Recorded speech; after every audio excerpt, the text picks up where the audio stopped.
Hello everyone. I wanted to put the preview for the big match tomorrow, South Africa and New Zealand. I mean, after obviously India have been unbeaten in this World Cup. Excellent cricket by India so far, but after that, South Africa and New Zealand have been the form teams. New Zealand were unbeaten before they lost to India and Australia. Very close match against Australia. South Africa have also lost one match against Netherlands, an upset win. So it's going to be a very big match considering the table and who finishes where. And Australia closing in, fourth position. Pakistan look like winning today, still two matches in hand. Sorry, very important match. And New Zealand or South Africa have always played out strong matches in the World Cup. Obviously, South Africa and New Zealand also have the rugby history, so there's a lot of sporting rivalry there. Tomorrow's match will be played at Pune, which will be interesting. South Africa and New Zealand, a little bit of World Cup history. They have actually played 8 times against each other, and a lot of people might be surprised. And New Zealand have won 6 times, and South Africa have only won 2 times. That happened in 1996 and 1999 under Hansi Cronje. Comfortable victories. Watched that live. The first meeting was in 1992 when Martin Crowe was in excellent form, captain of New Zealand, and Kepler Wessels was the captain of South Africa. In that match, Peter Kirsten got 90 runs. Peter Kirsten, one of the most talented batsmen South Africa produced, unfortunately, because of the apartheid ban, couldn't play much. People will know Gary Kirsten, obviously, in India. He was the coach of India when India won the World Cup. Peter Kirsten, the older brother of Gary Kirsten, one of the most talented batsmen South Africa produced, such good timing and was excellent. He scored 19 that runs.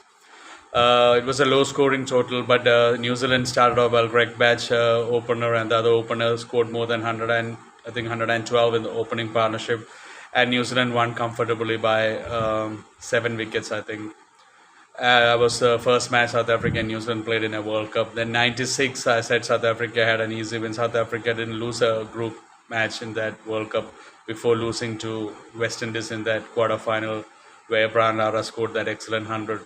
Alan Donald was not picked in that match, notably, which was a strange decision. And 99 also South Africa winning against New Zealand.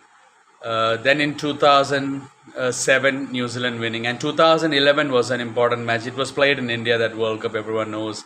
And it was a low scoring total as well. I think New Zealand got around 220. And South Africa looked like they were batting well. They were around 108 for 2 at a stage.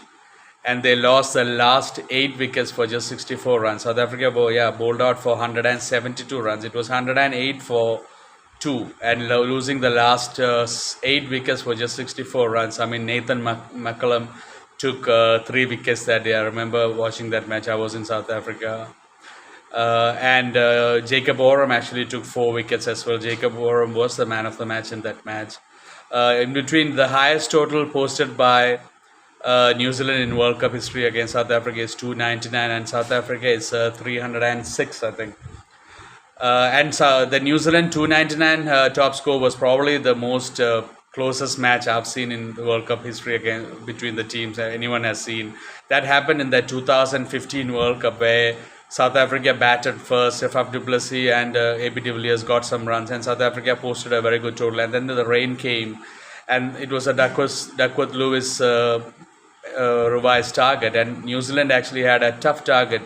New Zealand had to chase 299 in just 43 overs. That was a lot of runs. That was more than around 7 runs plus, and it was a hard target. But I remember McCullum got 59 runs, Quickfire 59, I think around 20 something balls, 4 sixes. He was excellent in that match. Notably, I think it was not Sean Abbott, but Kyle Abbott, who was bowling very well in that time, and due to political reasons, strange decisions that AB de Villiers wasn't happy about. Philander played in that match instead of Kyle Abbott. Kyle Abbott was in such good form, swinging the ball, and it was a crazy decision. At the eve of the match, AB de Villiers was called, and he was asked to put Philander in the match instead of Kyle Abbott, and that really cost the match. Philander was taken for a lot of runs in that finals as well. Philander, good test bowler, but never a one-day bowler. And Kyle Abbott was in such good form, so that decision cost South Africa a lot. McCullum scored that quick-fire 59, and then Grant Elliott, who actually is a South African born, he scored I think 84 not out in that finals. Yeah, 84 not out, and Grant Elliott was excellent. South Africa always chipped in with wickets, and it was such a close match. And in fact, people who have watched that match might remember New Zealand won on the second last ball of the match. There was only one ball to spare. Grant Elliott hitting Dale Steyn for a huge 6 over long on and winning the match. I mean, that was such a close match. But South Africa had a shocker in the field. I mean, normally South Africa, they say they choke in the knockout stages. That was one of them. I mean, a lot of runouts going, a lot of catches dropped. There were a lot of schoolboy errors in the field that day. And even AB de Villiers had to bowl a bit because of the fifth bowler. So New Zealand really playing well that day because it was so much pressure with the high run rate.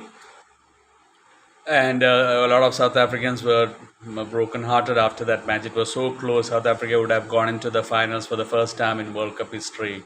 So that was the closest match they played. Grant Elliott again scoring 84 not out, South African born, hitting Dale Steyn for a 6 of the second last ball. I mean, they were only playing 43 overs, one winning 42.5 overs, scoring 299. That was an excellent effort from New Zealand. They went on to lose to Australia in the finals. And another match, that 2003 match in South Africa, I remember. I mean, South Africa scored around, it was just about 200, 220, 230. And Stephen Fleming, I mean, the great New Zealand captain, he had an excellent innings. I remember him batting 134 not out. I mean, I think New Zealand won by 7 or 8 wickets. And Stephen Fleming scored 134 not out. That was one of the best innings Stephen Fleming played.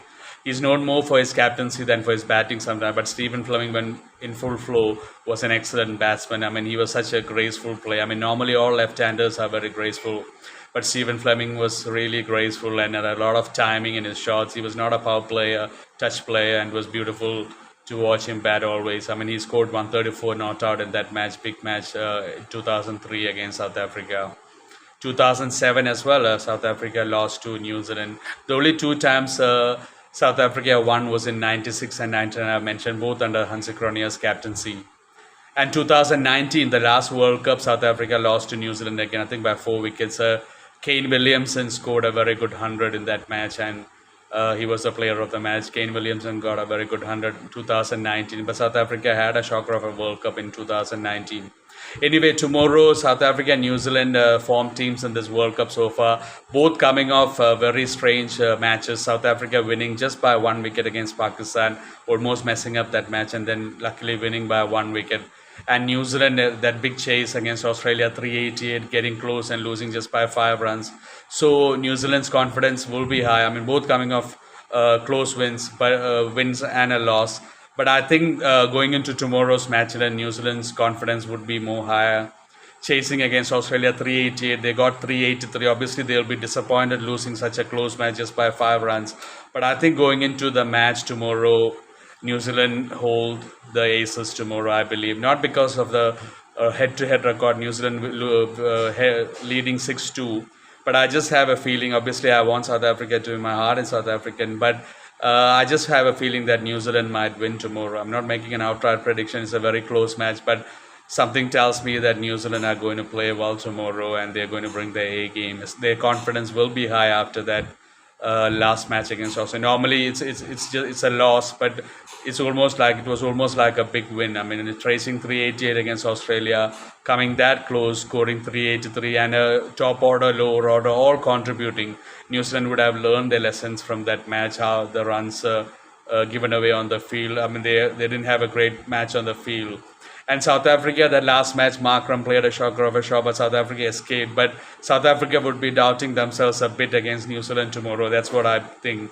Because South Africa, a match that would have easily won, I mean, messed up against Pakistan and just luckily winning by 1 wicket. So I just think that the confidence will be more on the New Zealand side, even though they are coming off a loss and South Africa are coming off a win. Sometimes a win can not give you confidence, and a match loss can give you more confidence. I think that's the case for tomorrow. Obviously, key players. I mean, Conway will be key. He missed out last time, so he'll be key. Rachin Ravindra has been in very good form. Daryl Mitchell is in great form. I mean, Jimmy Neesham got some runs. The bowling was in good, New Zealand, but let's see tomorrow. And South Africa, Janssen will be a key with his left arm swing. I've been saying it all through the tournament. He has been bowling well, so he'll be key. Maharaj and Shamsi are the spinners. I'm not sure who will play tomorrow. If both of them will play, that will be key. And the batting was good, but Klaas and Van der Dusen have been struggling after that first 100. De Kock looking good in this tournament so far, missed out last time, and Klaasen obviously dangerous player. So South Africa have the batsmen as well.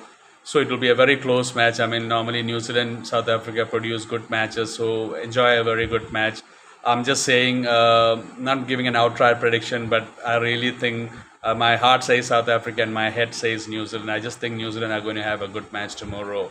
Let's see what happens. Anyway, good luck to both teams. I hope it's a very good match in the World Cup. The few matches recently have been close matches, so I hope it's a very good match to watch. Enjoy the match tomorrow and take care. God bless you.